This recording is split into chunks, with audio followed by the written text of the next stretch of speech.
네, 여러분 안녕하세요. 알고의 윤쌤입니다. 자, 2편 계속 이어서 설명하도록 하겠습니다. 1편에서는 그래서 인식관, 그쵸? 다른 말로 하면 객관성, 이거 이해하겠어요. 엄청 중요하다는 거 알겠죠? 네. 그래서 이거는 어떻게 하면 고칠 수 있냐 하면 이건 진짜 간단합니다. 문제 많이 풀면 돼요. 그리고 해설 깊이 봐요. 가장 중요한 건 여기서 뭘까요? 생각하기. 알겠죠? 그러니까 공부할 때 수학처럼 그냥 막 문제 풀고요. 뭐죠? 그 문제 푸는 어떤 루트가 있죠. 수학은 어느 정도. 근데 그거는 생각하는 루트가 있는 거예요. 생각을 하는 루트가 있는 거죠. 그거를 잡아내야 돼요. 그게 뭐다? 한 글자로 하면 감이다, 감. 알겠죠? 여기까지 됐죠? 이거 너무 중요하니까 계속 강조합니다. 이게 안 되면 아무리 글을 빨리 읽고 또 지문 해석을 잘해도 이게 안 돼 있으면 문제가 틀리는 거예요, 여러분들. 그러니까 잘 생각해야 돼요. 그래서 지문 다 읽고 난 시간이 남았는데 문제만 풀면 틀려 라는 친구들은 뭐다? 해설을 깊이 안 보고 문제 많이 안 풀어봐서 그런 거예요. 알겠죠? 좀 도움이 되길 바랍니다. 자, 2번으로 넘어갈게요. 2번 그쵸? 비문학 또 문학. 이거 주제로 삼아 볼게요. 왜냐면 여기서 시간이란 게 있거든요. 시간. 자, 비문학 독해 어떻게 해야 되는지, 문학 독해 어떻게 해야 되는지, 시간을 어떻게 줄일 것인지는 여기서 다루진 못해요. 너무 양이 많아요. 정말 양이 많고 이거는 예제를 들어서 설명을 쭉 해줘야 돼요. 알겠죠?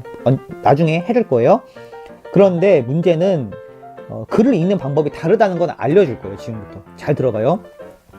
여러분, 비문학과 문학을 같은 글로 인식하지 말아요. 전혀 다른 글입니다. 알겠죠? 완전 달라요. 완전. 그러니까 글이 완전 다르기 때문에 읽는 법도 당연히 달라야 돼요. 그런데 친구들이 공부할 때 이를 똑같이 보더라고. 그래도 어떤 친구들은 나 문학이 너무 어려워, 비문학이 쉬워, 이렇게 얘기를 해요. 또 어떤 친구들은 나는 비문학에서 여기 뭐 과학은 자신 있는데 경제는 자신이 없어, 이렇게 이야기를 합니다. 그리고 문학은 너무 어려워, 이렇게 얘기하는 친구들은 보통 이과. 그렇죠? 문학이 쉬운데 비문학이 어렵다는 친구들은 보통 문과, 이렇게 얘기를 하거든요. 근데 어차피 조금 있으면 문이과 통합이 되니까 큰 차이는 없겠지만, 그런데 핵심은 뭐다? 읽는 법이 달라. 읽는 법. 알겠죠? 비문학은 형식이 정해져 있잖아요. 5문단. 그쵸? 5문단. 그쵸? 그리고 문제 유형도 사실 정해져 있어요. 윗글과 일치하지 않는 것. 그쵸? 1번 맨날 나오는 거죠. 그쵸? 2번 글의 전개 방법. 그쵸? 안 그래요? 글의 전개, 논지의 전개 방법. 그쵸? 3번 요 내용 가지고 뭘까요? 추론. 3번 문제 정해져 있잖아요. 이렇게 다. 3번 정해져 있단 말이에요. 4번은 뭘까요? 그럼 A, B, C, D, E 찝었어. 그 다음에 A 무슨 뜻풀이, B 뜻풀이, C 뜻풀이, 이거죠. 어법 문제. 이렇게 요거 4개는 정해져 있는 거예요, 여러분들. 나머지는 또 뭘까요? 그러면 추론 2가 될 수도 있죠. 그래서 0이가 나와가지고 어떤 설명을 한단 말이에요. 그쵸? 이거를 철수가 봤을 때 어떤 거냐, 이런 문장이 있는 거예요. 그쵸? 그래서 핵심은 읽는 방법이 다르다. 뭐 비문학 주제 어떻게 설명하고, 주제마다 뭐 글을 어떻게 읽고, 사실 이거 있거든요. 있어요. 철학지문 나왔다. 철학지문은 글의 전개가 어떻게 되고, 과학지문 나왔어. 그럼 과학지문은 글의 전개가 어떻게 되고, 이게 사실 정해져 있어요. 이 부분은 제가 인문학 시간에 따로 이야기할 겁니다. 완전 꿀팁이죠. 엄청난 겁니다. 이거 진짜. 이거는 제가 나중에 강의할게요. 오늘 다 할 수는 없으니까. 자, 문학 볼게요. 문학. 근데 문학은 여러분 학교에서 배웠던 대로 문학 하면요 다 틀립니다. 알겠죠? 왜냐하면 학교에서는 내신을 봐야 되잖아요. 시험을 봐야 되고. 학교 선생님들 충분히 공감하실 거예요. 그러니까 디테일하게 가요. 디테일하게 가고, 뭐라 그럴까요? 분석을 한다 할까요? 근데 문학의 본질은 뭘까요? 문학의 본질은 이야기입니다. 이야기. 그리고 그거를 느끼는 거예요. 느끼는 겁니다. 문학의 본질은 내신, 시험 보고 디테일하게 분석하고 이게 아닙니다, 여러분. 문학의 본질은 스토리예요. 스토리. 느끼는 거예요. 시도 당연히 느끼는 거예요. 그런데 학생들이 보통 자꾸 어떻게 하냐면 시를 분석하려고 해요, 여러분들. 시를 또는 소설을 분석부터 하려고 그래요. 그래서 꼭 하는 게 뭐다? 배경 찾아. 그쵸? 주제 찾고. 그쵸? 또 복선 찾고. 그렇지 않아요, 여러분들? 처음부터 분석부터 들어가죠. 이게 안 되는 거예요. 이러니까 문학을 제대로 볼 수가 없는 거예요, 여러분들. 문학은 감상하는 거예요, 감상. 이게 포인트가 일단 있어야 돼요. 그래서 문학에서 제일 중요한 게 뭐냐 하면은 등장인물. 그래도 뭐가 있어야 될까요? 배경. 가장 중요한 거 사건. 인물, 배경, 사건, 또 스토리. 이런 것들이 중요한 겁니다. 여기서 어떠한 걸 읽고 내가 어떻게 느꼈는지. 이게 중심인 거예요. 분석을 하는 게 아니고. 그러니까 보통 비문학은 어때? 비문학. 이 비문학은 분석하죠.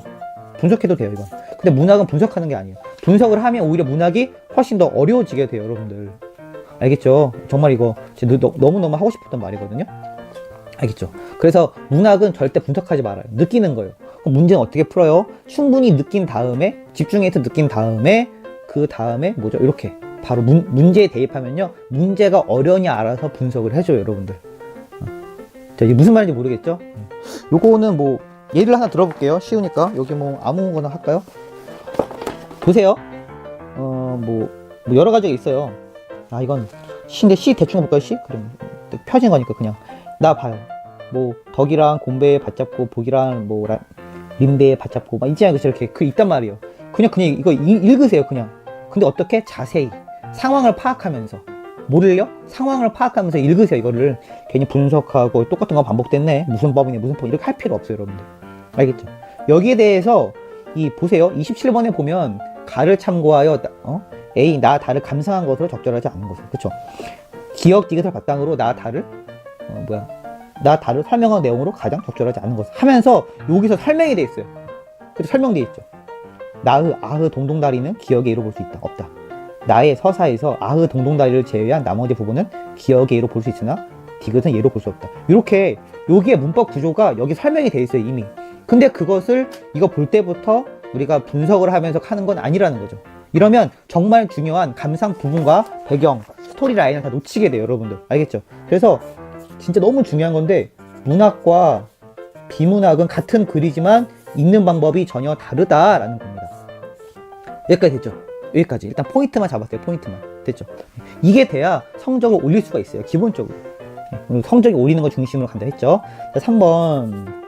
저기 뭐죠? 화작문. 화법, 작문, 문법. 화작문이죠, 화작문. 화작문 한다고 하면서 여러분들 그 문법책 달달달 외우잖아요.